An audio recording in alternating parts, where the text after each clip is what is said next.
Bienvenue au Taboulistan. Ça, c'est moi, Férouz. Et lui, c'est mon cousin, Mouzaffar. Voici l'histoire de deux terroristes déterminés à faire un remake du 11 septembre, sauf qu'ici, c'est en France que ça se Un passe. jour, notre grand chef, a trouvé une idée géniale pour faire parler de nous. Faire sauter la Tour Eiffel. Comédie grand public, tendance potache, personnages décalés parcourant un pays qui leur est étranger, Vive la France 2 et avec Michael Youn est une sorte de mix avoué entre Les Visiteurs et Borat, mais pas seulement. Je suis un grand fan de Gérard Horry et La Grande Vadrouille reste pour moi la meilleure comédie jamais réalisée.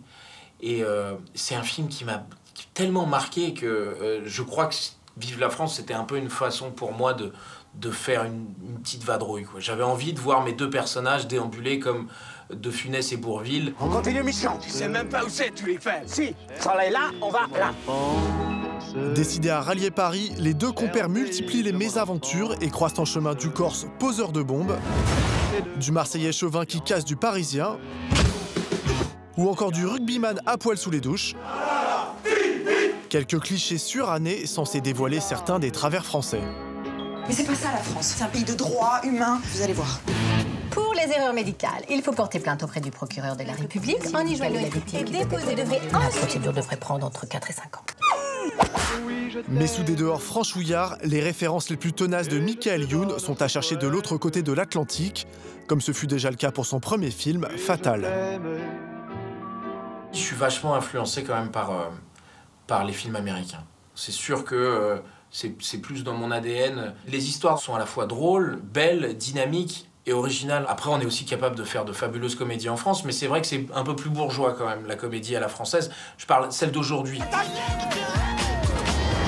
Je suis une éponge, je suis influencé par tout ce que je vois, quoi. Je suis vraiment le fils de Adam McKay, qui réalise souvent les films de Will Ferrell, de Ben Stiller, qui est un super réalisateur aussi, pas seulement un acteur. Adam Sandler, Jackass, Judd Apatow, je suis le fruit de tout ça. J'ai des responsabilités, je peux pas rester à glander dans mon appart à m'envoyer des joints et des films porno et à descendre m'acheter un hamburger à 3h du mat. Ça a jamais été dans cet ordre que j'organise mes soirées. Je crois que c'est surtout ça qui a déclenché mon envie de raconter des histoires, parce que j'avais envie de me voir au cinéma dans des trucs plus grands, plus ambitieux, plus forts, et que pour un film sympa que j'ai fait, j'en ai fait quand même pas mal qui étaient... Je sais pas si je les referais. Je suis content d'avoir fait Les 11 Commandements, je suis content d'avoir fait La Beuse, je suis moins content d'avoir fait Incontrôlable, par exemple, quoi, parce que le sujet pouvait... Pourtant, le sujet était super ambitieux, mais Raffi, à l'époque, est-ce qu'il était pas juste plus auteur que véritablement réalisateur? Je sais que ça a pu faire du mal à certains réalisateurs où j'ai dit, bon, bah, je pense que le film que j'ai fait avec toi, je crois qu'il est raté. Et quand tu le dis dans les médias, le mec, il dit, mais tu me poignardes dans le dos. Quoi? C'est pas grave d'en faire des pas bien si dans le lot t'en fais aussi des biens. On essaye, tu vois, c'est un acte généreux, c'est une proposition, je me bats. Même là, j'espère qu'on est déjà arrivé à un niveau qui fait marrer les gens, quoi. Il me reste une dernière spécialité française à vous faire découvrir. Ça s'appelle le ménage à trois. J'ai pas très envie de faire le ménage, moi. Hein. Oui, mais à trois, ça va aller plus vite.